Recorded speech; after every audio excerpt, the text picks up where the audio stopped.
This is Land of Havilah, 1 Samuel 27. Saul has been obsessed with killing David for a long time, 1 Samuel 23:14. So coming up, David thinks he better put some more distance between the two of them. Verse 1. David said in his heart, I will now perish one day by the hand of Saul. There is nothing better for me than that I should escape to the land of the Philistines, and Saul will despair of me to seek me any more in all the borders of Israel. So shall I escape out of his hand. Comment. David made a decision to go to the land of the Philistines. According to the way it's written here, he didn't come to that decision in any dramatic way, by the word of a prophet or priest or by any audible instructions from God. But we know that if God has given us a sound mind, we should use it. David's mind's telling him he's safer with the Philistines. It reminds us of Samuel's instructions to Saul after he anointed him king. He said, quote, do what is appropriate for the occasion, for God is with you, 1 Samuel 10:7. So David's simply using his mind, doing what seems appropriate for the occasion, and as we'll see, God will be with him in the outcome. Verse 2, David arose and passed over, he and the 600 men who were with him, to Achish, the son of Maoch, king of Gath. Comment. This is David's second time going to Achish, king of Gath. He went there in chapter 21 right after leaving the rocky hiding place, but he became afraid of Achish and pretended to be insane until Achish put him out. Now that David has come back to Achish in his right mind, Achish must think he got over his insanity.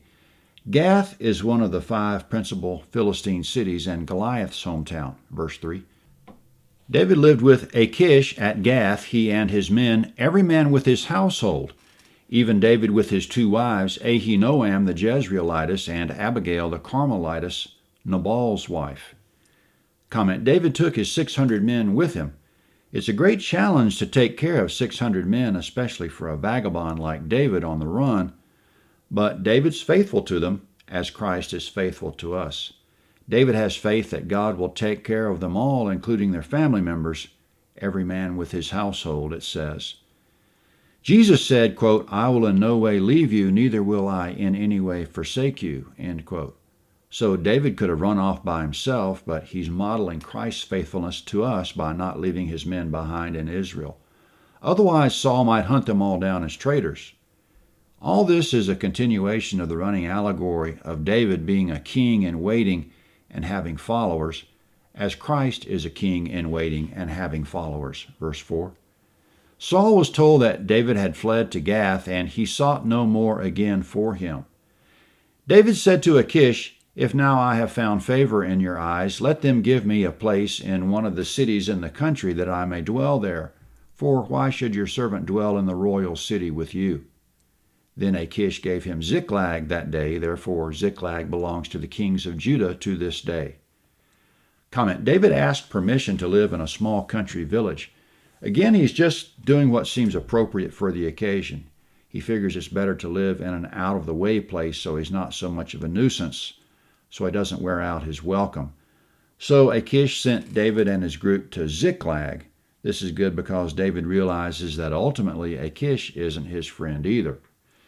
David's men are living as foreigners and temporary residents in a strange land, as Christians live as foreigners, pilgrims, and temporary residents on earth. Hebrews 11:3, which is another facet of the same allegory, the same ongoing allegory. Verse 7. The number of the days that David lived in the country of the Philistines was a full year and 4 months. Comment. Coming up, David and his men are going to support themselves by raiding people groups that live in the desert between Israel and Egypt, Geshurites, Girzites, and Amalekites. This is land that God promised Israel, part of the promised land, which runs all the way from Egypt in the south to the Euphrates River in the north, Genesis 15:18. Yahweh has said that he would give all that land to Israel piece by piece, and that they should take it by force as he gives them occasion, Exodus 23:30 and Joshua 1:5 and 6. Yahweh has previously instructed that Israel should, quote, blot out the memory of Amalek from under the sky, end quote, because of what they did to Israel during the wilderness years, Deuteronomy 25:19.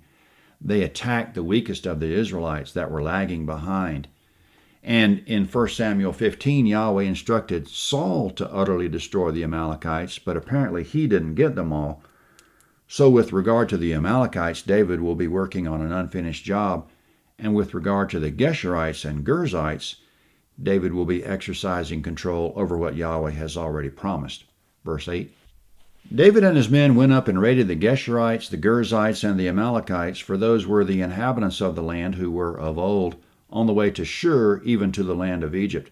David struck the land and saved no man or woman alive, and took away the sheep, the cattle, the donkeys, the camels, and the clothing. Then he returned and came to Achish. Achish said, "Against whom have you made a raid today?" David said, "Against the south of Judah, against the south of the Jerahmeelites, and against the south of the Kenites." Comment: David had to explain to Achish where he got all that plunder, so he said he got it from Israel and their Kenite allies. This will make Achish believe that David can never go back to Israel, that he has no choice but to be permanently faithful to the Philistines. And this is another example of a falsehood in the Bible which will find favor in Yahweh's eyes. It's going to make David and his group safe in Philistia. Coming up, the reason why when David was raiding, he saved no man or woman alive. Verse 11. David saved neither man nor woman alive to bring them to Gath, saying, lest they should tell about us, saying, David did this, and this has been his way all the time he has lived in the country of the Philistines. Comment: for the year and 4 months that David lived with the Philistines, he and his men supported themselves by continually raiding these people. They left no one alive who could come to Gath and contradict David's story about getting the plunder in Israel. Verse 12. Achish believed David, saying, he has made his people Israel utterly to abhor him, therefore he will be my servant forever. Comment: Achish's thinking goes like this. David's raiding Israel, so even though he used to be a hero there, he's now a villain and can never go back. What about the justification for all of David's killing? In the future, Yahweh won't be punishing David for any of it, so we have to assume that we simply don't know all the justification behind David's actions, in the same way we don't know all the justification behind God's actions. In the future, Yahweh will decline David's offer to build a temple. He'll tell David it's because, quote, you have shed much blood on the earth in my sight, 1 Chronicles 22:8. But on the other hand, he'll also tell David, quote, I have been with you wherever you have gone, 1 Chronicles 17:8. And Yahweh has already said of David that he's a man after his own heart, 1 Samuel 13:14. So there's a lot of justification out there yet to be discovered by you and me about why Yahweh allows men to do some of the things they do, and about why Yahweh does some of the things he does himself. And we just put our trust in Yahweh that he knows what he's doing. A mathematical equation always adds up. One side's equal to the other side. But we will not see God's equations adding up until we get to the other side. If we ever think God's unjust in killing, we should remember the overall point that God loved the world so much that he sent his own son to be killed. 1 Samuel 28 is next at landofhavilah.net. 1 Samuel 28.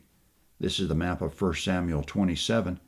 David went to King Achish in Gath, estimated location of Gath. He got permission to live in Ziklag, estimated location here.